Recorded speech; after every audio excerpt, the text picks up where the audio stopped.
There is one thing most people get completely wrong about forgiveness.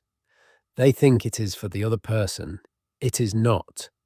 Forgiveness is a tool, and like every tool, it can be misused. Because there are three specific betrayals in human psychology that, once committed against you, should never be forgiven. Not because you are bitter, not because you cannot move on, but because forgiving them tells your brain and the person who did it that it is acceptable to do it again. Stay until the end. The third betrayal is the one nobody talks about, and it is the most common one in your life right now. Before we begin, I want to be clear about something. This is not a self-help video. I'm not going to tell you to breathe deeply and let things go. What I'm going to do is walk you through what psychology, and specifically dark psychology, actually says about betrayal. Not what feels good to hear, what is true. The Roman philosopher Seneca wrote that the worst enemy you will ever face is one you have already trusted, because that person does not need to break down your walls. You already opened the gate for them. And yet, most of us, when someone we trusted does something catastrophic, are told to forgive, to heal, to move on. The problem is that the same people who hurt us are watching how we respond. And if we forgive too quickly, too completely, without condition, we do not become bigger people, we become easier targets. Carl Jung had a concept he called the shadow, the part of person's psyche that contains everything they suppress, deny, and refuse to acknowledge about themselves. Cruelty, selfishness, the capacity to betray. The most dangerous people are not those who know their shadow. They are those who deny it entirely and act it out on others. Today, we are going to examine three specific betrayals. Each one is rooted in a different psychological mechanism. And for each one, I will tell you exactly what forgiveness does and does not mean in practical terms. The three betrayals we cover today operate on three different levels: identity, loyalty, and silence. Pay attention to which one you have already experienced, because statistically, you have experienced at least two of them. What it is: the first betrayal is not dramatic. It does not announce itself. It does not arrive with raised voices or broken promises. There is no single moment you can point to and say, "That is when it happened." That is what makes it the most difficult to name and the most difficult to recover from. It begins as small comments, a correction in front of others, a joke that lands just slightly too hard, a silence where there should have been support, a look that lasts half a second too long when you share something you are proud of. Individually, none of these things are significant. That is the point. Each one is small enough to be dismissed, to be rationalized, to be absorbed and forgotten. But they are not random. They follow a pattern. And over time, that pattern does the same thing water does to stone. It does not break it all at once. It wears it down, slowly, invisibly, until one day the stone is simply gone. And eventually, you begin to doubt yourself in ways you never did before you met this person. You second-guess decisions you would have made confidently before. You find yourself rehearsing conversations before you have them. You feel a specific kind of tiredness after spending time with them. Not physical tiredness, something deeper. The tiredness of someone who has spent hours defending who they are without ever quite winning the argument. This is not accidental. The psychology behind it. In dark psychology, this process has a name: identity erosion.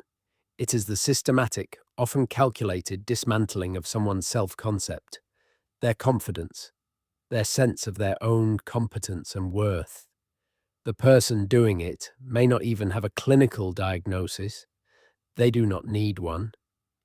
This behavior is driven by something far more common than pathology.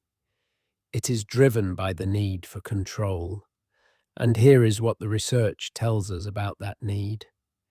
In 2018, a study published in the journal Personality and Individual Differences examined how individuals with high Machiavellian traits, that is, people who view relationships as tools for personal gain, interact with their partners and close relationships.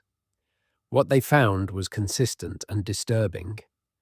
High Machiavellian individuals tend to engage in what researchers called strategic devaluation. They systematically lower the perceived value of the people around them, not out of cruelty for its own sake, but because a person who doubts themselves is easier to influence, easier to keep, and easier to control. Think about what that means practically. A person with unshakable self-belief does not need you. They can leave. They can build something without you. They have options, and they know it. That kind of person is difficult to hold, difficult to manage, difficult to keep in a position of dependency.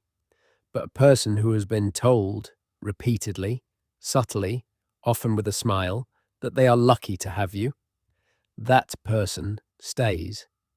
Not because they want to, but because they have been slowly convinced that the alternative is worse, that they are not quite capable enough, not quite good enough, not quite enough to survive without the person who is eroding them. That is not a relationship. That is a mechanism, and the mechanism requires maintenance, which is why the small comments never stop, because the moment they stop, the person begins to recover, begins to remember who they were before, and that is dangerous for the person running the mechanism. How to recognize it? The difficulty with this betrayal is that it rarely looks like an attack. It looks like honesty. It looks like concern. It looks like someone who simply tells you the truth when no one else will. People who engage in identity erosion are often extraordinarily skilled at framing their diminishment as care. They are not criticizing you. They are helping you. They are not dismissing your achievements. They are keeping you grounded. They are not undermining your confidence. They are protecting you from embarrassment. The language of concern is the most effective camouflage for control that exists. But there is a reliable test, and it is this. After every significant interaction with this person, ask yourself one question. Do I feel larger or smaller than I did before? Not in the moment. In the moment, they may be warm, charming even. The effect I am describing is cumulative, not immediate. But over weeks and months, you will notice a direction, a consistent direction. Someone who genuinely challenges you leaves you feeling stretched, uncomfortable, perhaps, but capable, motivated, like the discomfort has a purpose. Someone who diminishes you leaves you feeling contracted, like you need to earn back something that was never actually lost, like your value is conditional and the conditions keep shifting. Ask yourself, does this person challenge you or do they diminish you? Because one of those experiences leaves you feeling motivated. The other leaves you feeling like you need their approval to function. That dependency, that is the goal. Why you should not forgive it. Now here is where I want to be precise about what I mean by not forgiving this betrayal. I am not saying carry resentment. Resentment is a poison you drink, hoping someone else gets sick. It does nothing to the person who hurt you and everything to you. What I'm saying is something more specific, more operational. Do not reintegrate this person into your life at the level of intimacy or trust they previously held. Because here is the psychological reality: someone who deliberately erodes another person's identity has revealed something about their character that does not disappear with an apology. The behavior is a window into a pattern of relating to other people. And patterns do not vanish. They adapt. They find new expressions. They wait. Friedrich Nietzsche wrote something that has been misquoted almost as much as it has been misunderstood. He said, "That which does not kill me makes me stronger." But what he was actually describing was not resilience through suffering. He was describing what happens when you encounter something that forces you to confront your own nature and choose deliberately who you become in response to it. The encounter with someone who tried to dismantle you is exactly that kind of confrontation. It shows you something about your own boundaries, about where you allowed access that should have been restricted, about the difference between trust and exposure. Choosing to protect yourself from someone who systematically dismantled your sense of self is not weakness. It is not bitterness. It is the recognition that some damage, if allowed to continue, becomes permanent. And the recognition that you, not the person who hurt you, are responsible for deciding what you allow to continue.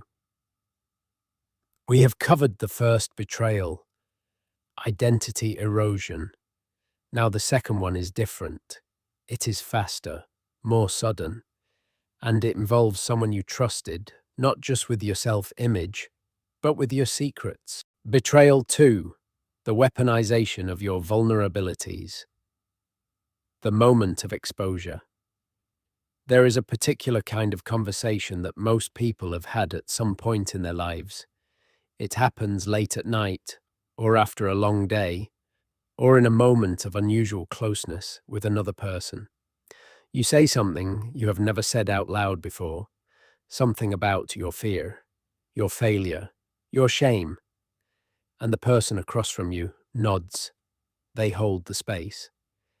They make you feel, perhaps for the first time, that this part of you is acceptable, that you are not alone in it. There is a specific quality to that moment, a kind of relief that is almost physical, because we carry our vulnerabilities in silence for so long. The failures we have never named, the fears we have never admitted, the parts of ourselves we've spent years hiding, that when someone finally sees them and does not flinch, something in us relaxes. Something we did not even know was tense. That moment of disclosure is one of the most psychologically vulnerable things a human being can do. Brené Brown's research at the University of Houston showed that vulnerability, genuine, chosen vulnerability, is the foundation of meaningful human connection. That it is not weakness, that it is, in fact, the only path to the kind of closeness most people spend their entire lives wanting. But there is a shadow side to vulnerability that Brown's work, while important, does not fully address. What happens when the person you trusted with your vulnerability uses it against you? How weaponization works. The process is rarely immediate. That is what makes it so devastating. Weeks pass, months. The information you shared sits dormant, and you begin to believe, perhaps, that it was received as it was intended, as a gift, as trust, as evidence that this relationship is different from the others, safer, more real. You may even feel grateful for the relief of having been seen, for the intimacy that followed, for the sense that you no longer need to manage this particular secret around this particular person. Then something changes, a disagreement, a power shift, a moment where the other person needs leverage. And leverage is something they have been quietly accumulating without you realizing it. And suddenly, what you confided in a moment of openness becomes a weapon in an argument, a joke in front of others, or a quiet reminder that they know something about you that you would prefer remained private. Sometimes it is not even explicit. Sometimes it is a look, a reference so indirect that you cannot quite call it out, but you understand it perfectly. That is the point. In psychology, this is sometimes referred to as intimate knowledge exploitation. It is the use of information gained through closeness to exert control, cause shame, or gain advantage. Robert Greene, in the 48 Laws of Power, articulates a version of this principle in Law 4. Always say less than necessary. What he understood, and what dark psychology confirms, is that information is power, and power, in the wrong hands, will always eventually be used. Not because the person is necessarily evil, but because power that exists will be exercised. That is simply what power does. The person who gives too much away, too soon, to the wrong person has handed over the controls, and they usually do not realize it until the controls are being used against them. The psychological damage. What makes this betrayal uniquely destructive is what it does to your future. Not just to this relationship, to every relationship that comes after it. Because after someone weaponizes your vulnerability, the natural response is to stop being vulnerable, to build higher walls, to share less, to trust more slowly, or not at all, to begin treating intimacy as a transaction with hidden costs rather than a gift freely given. And that response, while understandable, has a cost that most people do not fully account for when they make it. The same openness that was exploited is also the mechanism through which genuine connection, genuine intimacy, genuine friendship becomes possible. You cannot selectively close yourself to exploitation without also closing yourself to connection. The door is the same door. You cannot lock it from the outside and leave it open from the inside. So the person who weaponized your vulnerability has not just hurt you in the moment. They have potentially altered your capacity for closeness for years, sometimes decades, afterward. They have made you less open, less trusting, less able to access the kind of relationships that make a human life feel meaningful. That is not a small thing. That is a fundamental change to how you move through the world. And they did it with information you gave them freely. With trust, you extended willingly. With a door, you opened yourself.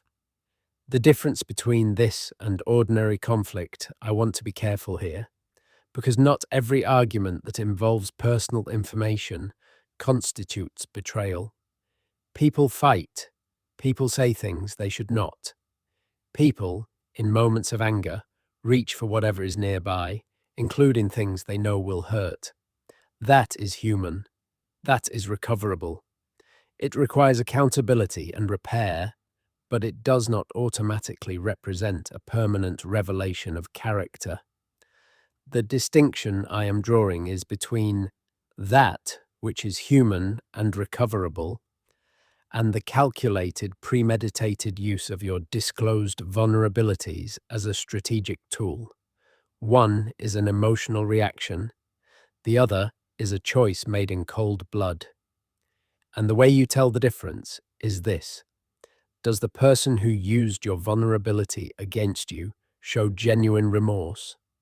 Not just regret at getting caught, not just discomfort at your pain, but actual accountability, the willingness to say, I knew what I was doing, I knew it was wrong, and I did it anyway. Or do they minimize it, rationalize it, suggest you are being too sensitive? turn it back on you, suddenly making your reaction the problem rather than their behavior the problem. Because minimization after weaponization is the second layer of the betrayal. It tells you that not only did they use what you trusted them with, they do not believe they were wrong to do so, which means the behavior is not a mistake they regret. It is a strategy they still endorse. Why forgiveness here is a specific kind of risk. You can release anger towards someone who has weaponized your vulnerability. In fact, I would argue you should, because anger is energy, and sustained anger towards someone who has already taken from you is a continued gift to them. It keeps them present. It gives them real estate in your mind that they have not earned and do not deserve. But releasing anger is not the same as restoring access. These are two entirely separate decisions. Most people conflate them, which is why they get stuck, oscillating between full forgiveness that re-exposes them to harm and sustained anger that harms only themselves. The resolution is to understand that these are not opposites. You can release the anger completely and still never give that person access to your inner world again. The person who chose, and it is always a choice, to use your trust as a tool has demonstrated that they are capable of doing it again, not in a permanent, irredeemable human sense. Every human being is capable of change, but capability for change and demonstrated change are different things. And until the second exists, you have no rational basis for behaving as if the first is sufficient. You can forgive someone in your heart. You can wish them no harm. You can choose not to carry the weight of what's happened. And you can simultaneously never give them access to your inner world again. Those two things are not in conflict. They are, in fact, the most psychologically mature response available to you. It is not cynicism. It is not hardness. It is the integration of compassion and self-protection into a single coherent position. 2 betrayals down. The third one, the one I said nobody talks about, is coming up in the next section. And I want to warn you, when I describe it, most people recognize it immediately, because it is the one that looks the most like love. Betrayal 3. The betrayal of selective silence. The betrayal that wears the face of loyalty. The third betrayal is the one that confuses people the most, because unlike the first two, it does not involve someone doing something to you. It involves someone choosing not to do something. Selective silence is the betrayal that occurs when someone who knew, who had the information, the access, the position, chose to say nothing. When someone let you walk into something you could have been warned about. When they watched you make a decision based on incomplete information that they had completed. When they stood by while something was done to you that they could have prevented, and they said nothing.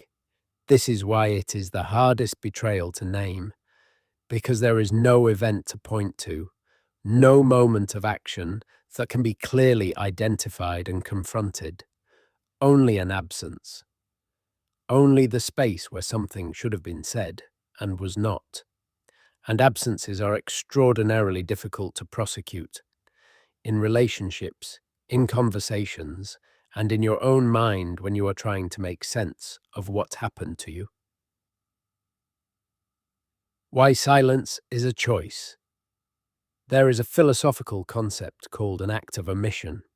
In ethics, it refers to the moral weight of choosing not to act, particularly when action was available, when the cost of action was low, and when the consequences of inaction were significant. Most people think of betrayal as something active, a lie, a broken promise, a knife in the back. We have language for that. We have social scripts for how to respond to it. We know what to feel and roughly what to do. But some of the most profound betrayals in human history, personal and political, have been committed through silence, through the deliberate, considered decision to possess information and withhold it, to watch and say nothing, to know and keep knowing, quietly, while another person operates in the dark. The colleague who knew the project was going to fail and said nothing, watching you invest months of your career into it. The friend who knew your partner was being unfaithful and chose not to complicate their own life by telling you. The family member who knew what was happening behind closed doors and decided that keeping the peace mattered more than telling the truth. In each of these cases, a person made a calculation, a quiet, private calculation in which they weighed their own comfort against your well-being and chose themselves. And you were not on the winning side of it. You were not even present in the decision. You were the variable that got optimized away. The psychology of motivated silence. Why do people choose silence when they have information that would help someone they claim to care about? There are several mechanisms at work, and understanding them matters, not to excuse the behavior, but to see it clearly.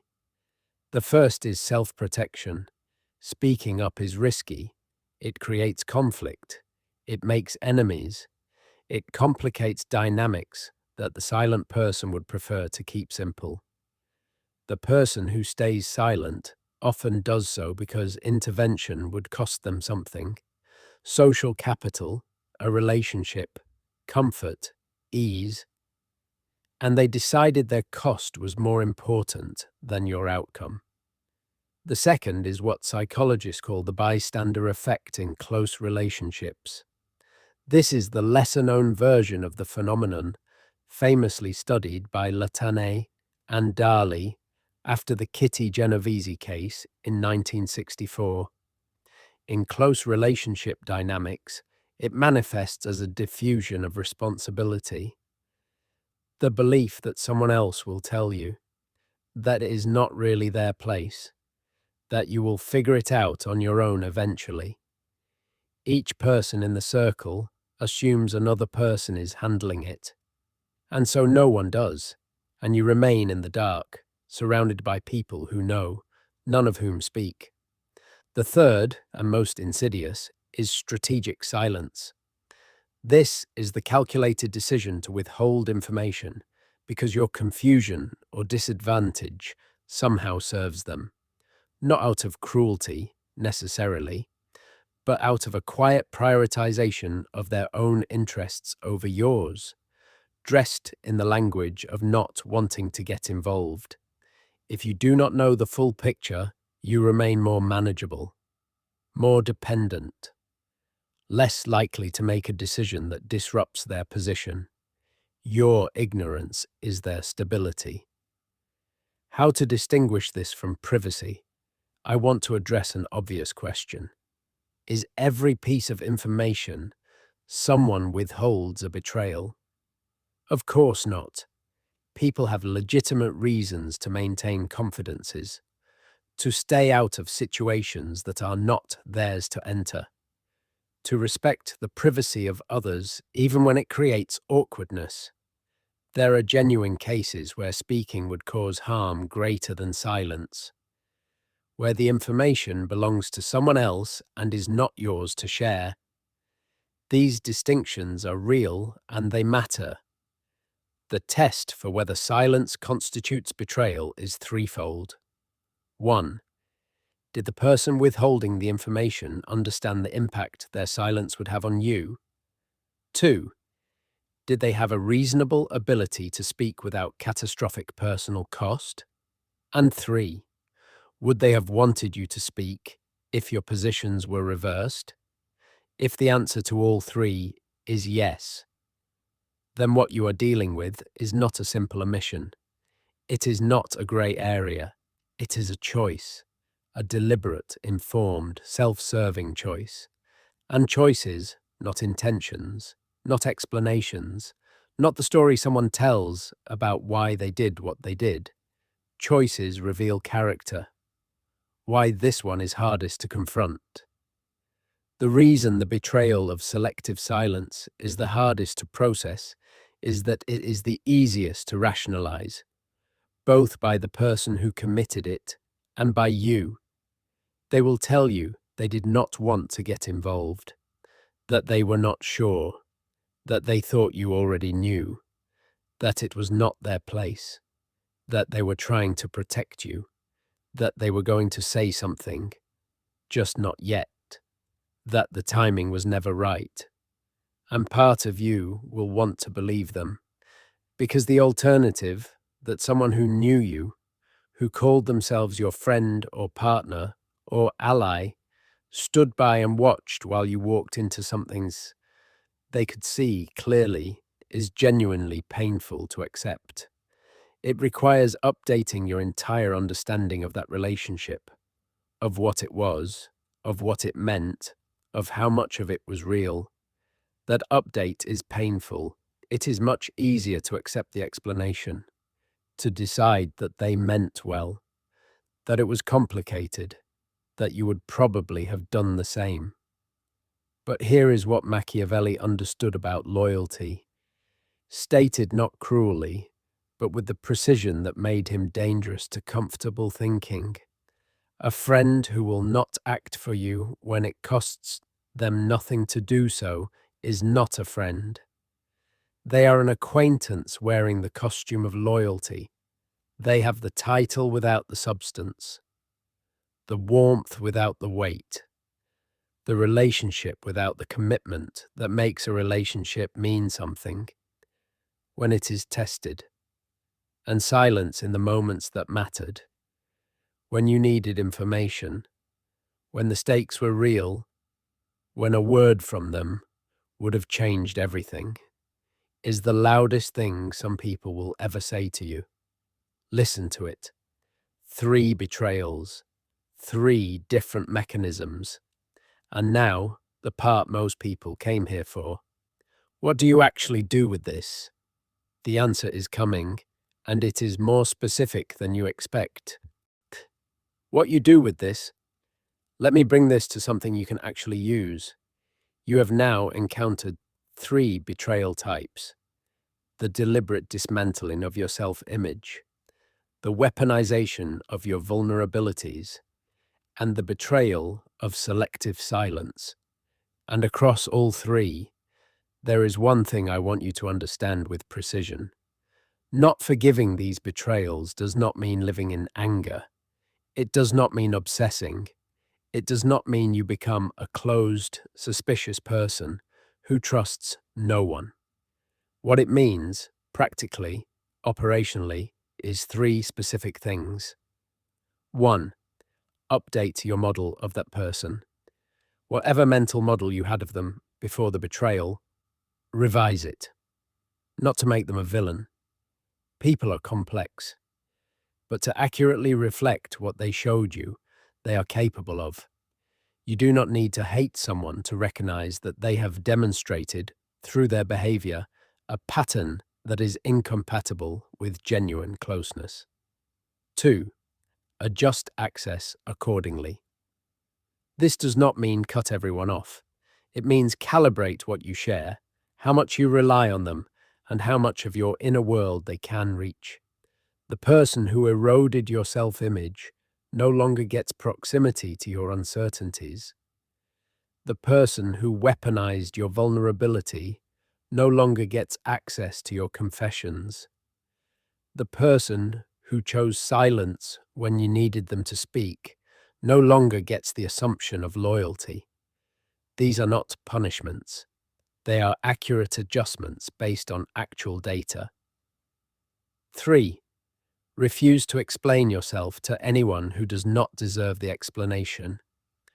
One of the things betrayal does is create in us a compulsive need to be understood, to explain why we pulled back, to justify our caution. Resist it. You do not owe an explanation for protecting yourself to the people who made protection necessary. Seneca again, and I return to him because he understood human psychology with a precision that most modern frameworks still cannot match. No person has the power to have all they want, but it is in their power not to want what they do not have. What you do not want anymore is the kind of closeness that gets used against you. And that is not bitterness, that is wisdom. Outro. Forgiveness is real, and it has its place. But it was never meant to be a blanket policy applied to everyone, regardless of what they did or whether anything has genuinely changed. The three betrayals we covered today, identity erosion, vulnerability weaponization, and selective silence, each share one characteristic. They are deliberate, and deliberate harm from someone who was close to you, who knew what they were doing and chose to do it anyway, is not healed by forgetting. It is understood by seeing it clearly. That clarity is not cruelty. It is not revenge. It is the most powerful thing you can do after someone has tried to diminish you. See them, see what happened, and choose, with full awareness, who you become because of it. That is all for today. If this reached you, you know why.